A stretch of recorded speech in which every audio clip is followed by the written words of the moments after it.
Қайырлы күн достар, менің каналыма қош келдіңіздер. Сіздермен мен Назерке бүгін наурыз көже жасайтын боламыз. Ұлыстың ұлы күні наурыз мерекесін көжесіз елестету мүмкін емес. Ырымшыл қазақ халқы әу баста қасиетті сандарға мән берген. Сондықтан да көженің құрамында 7 түрлі тағам бар. Ет, айран, құрт болса құрт, менде құрт болмағандықтан тан, мейіз, жарма арпа және күріш қостым. Бұндағы дәнді дақылдарды басқа да дәнді дақылдармен алмастыруға да болады. Алдымен қазанымызға су құйып, етімізді салып, пісіріп аламыз. Пісіретін етіміз сүрленген ет болса немесе қазы болса жақсы болады. Менде соғымнан қалған сиыр еті. Егер етіне тұз алмаған ет болса, тұзды дәміне қарай салып, пісіріп алатын боласыз. Және де бетіне шыққан көбіктерін тазалап аласыз. Көжеге әртүрлі тағамдардың қосылуының өзіндік мән-мағынасы бар. Мысалы, судың қосылуы біздің ұрпағымыз судай асып тасысын делінген.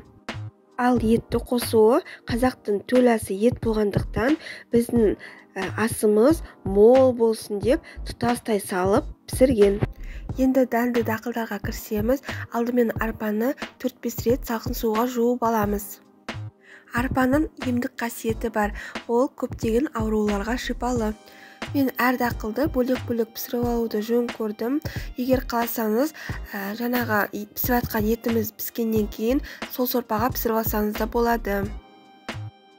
Ыдысымызға арпамызды салып, дәміне қарай тұзын салып, үстіне қайнаған суымызды құйып, шамамен 30 минуттай пісіріп алатын боламыз. Енді күрішімізге кірісеміз. Күрішімізді де салқын суға 2-3 қайтара жуып аламыз. Негізі наурыз көжеге әртүрлі дәнді дақылдар қоса беруге болады. Мысалы, күріш қосады, тары қосады, арпа, бидай, әртүрлі дәнді дақылдар. Оның мағынасы бір тамырдан өсіп өнгендей ұрпағымыз көп болсын деген тілек. Күрішімізді де бөлек ыдысқа салып, суын құйып, ішіне тұзын салып, дәміне қарай пісіріп алатын боламыз. Шамамен 20-30 минутта піседі. Жарма арпаны да мен жуып алып, бөлек пісіріп алдым. Енді етімізді уақтап турап аламыз. Міне мен сорпам дайын.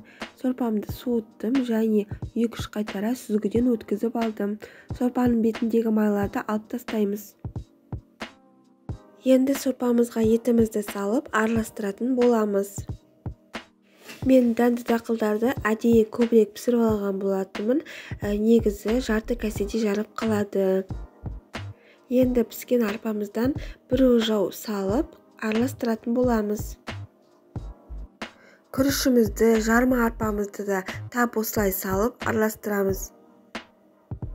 Өзіңіздің қалауыңыз бойынша дақылдарды көбірек, қай дақылды азырақ салғыңыз келсе өз қалауыңыз.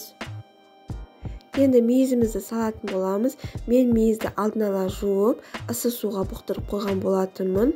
Шамамен бір ожаудай мейіз кетті. Енді тан құятын боламын. Негізі құрт болған жақсы. Құртты сорпаға езіп құюға болады. Соңғы айранымызды құйып, жақсылап тұрып араластырамыз. Көжеге міндетті түрде ақ құйылады. Оның себебі ақ мол болсын, сүтте үйіп отырайық деген ниет.